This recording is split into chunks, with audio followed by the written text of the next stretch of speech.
Assalamualaikum warahmatullahi wabarakatuh. Hai teman-teman semuanya. Nah, pada video kali ini kita akan membahas materi yang terkait dengan metodologi penelitian pendidikan. Kira-kira kita akan membahas materi apa ya? Nah, sebelum kita masuk kepada pembahasan materi, kami mengucapkan terima kasih kepada dosen pengampu mata kuliah Metodologi Penelitian Pendidikan, yaitu Profesor Dr. Hajah Hasna Faiza, ARMHum. Dan perkenalkan saya, Zakia Putri Effendi dengan NIM 2305-112092 yang merupakan salah satu anggota dari kelompok 3, di mana anggota lain dari kelompok 3 ada Akila Putri Marani, Suci Lastari, dan juga Isla Rizkina. Nah, pada video kali ini kita akan membahas 4 submateri, yaitu yang pertama, apa sih itu pendahuluan, apa itu landasan teori, apa itu metodologi penelitian, dan juga apa itu daftar pustaka. Kita masuk kepada pembahasan materi. Kata penelitian. Penelitian berasal dari kata research, yang artinya penelitian atau penyelidikan. Nah, penelitian ini merupakan suatu kegiatan yang melibatkan pemeriksaan yang teliti, penyelidikan, serta pengumpulan, pengolahan, analisis, dan penyajian data secara sistematis dan juga objektif.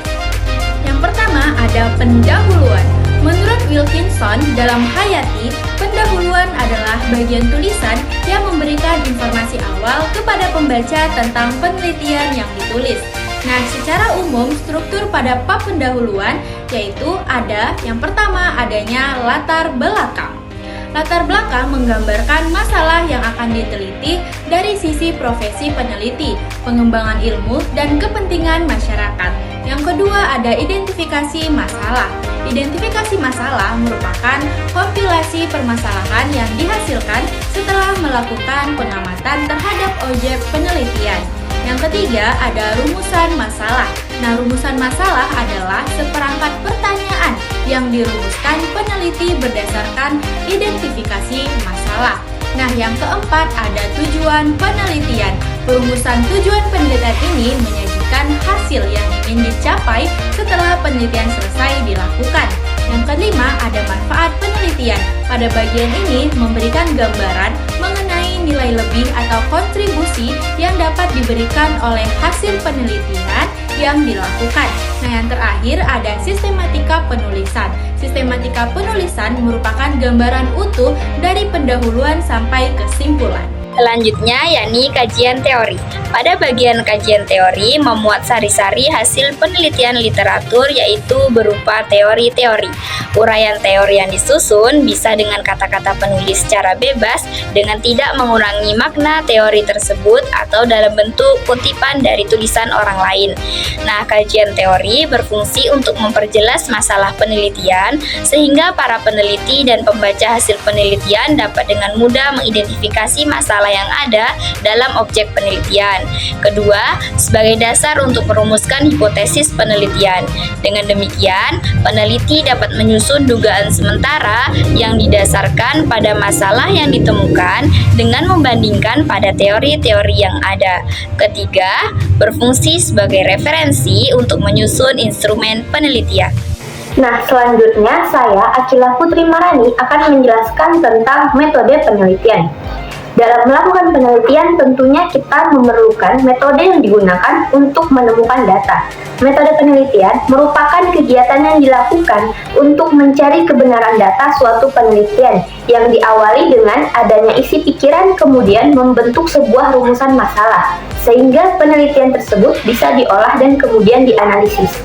Adapun jenis dari metode penelitian tersebut ada dua, yaitu yang pertama metode kualitatif, yaitu metode yang di dalam proses penelitiannya berdasarkan persepsi terhadap suatu fenomena, kemudian data yang diperoleh dapat berupa kalimat secara lisan dari sebuah objek penelitian.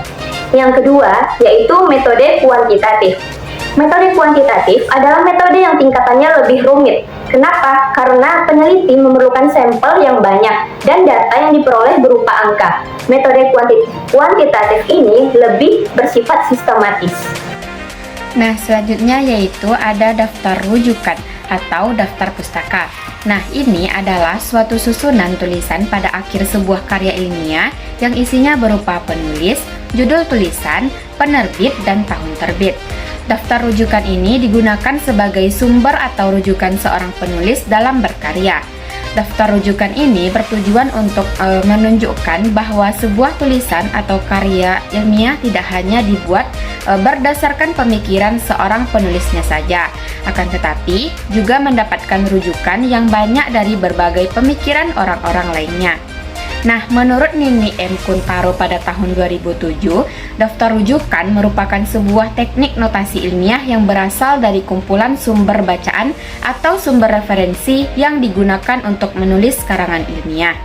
Adapun manfaat dari daftar rujukan yaitu untuk mengarahkan pembaca suatu tulisan atau karya ilmiah ke rujukan-rujukan lain yang berhubungan dengan pembahasan di dalam tulisan maupun karya ilmiah itu.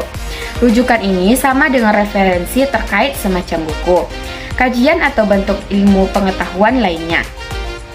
Nah, jadi pembaca bisa terbantu jika ingin mencari tahu lebih dalam atau lanjut soal topik atau permasalahan tertentu pada buku tersebut. Itu tadi pembahasan dari kelompok 3 mengenai metodologi penelitian pendidikan yang terkait dengan pendahuluan, latasan teori, metode penelitian, dan juga daftar pustaka atau daftar rujukan.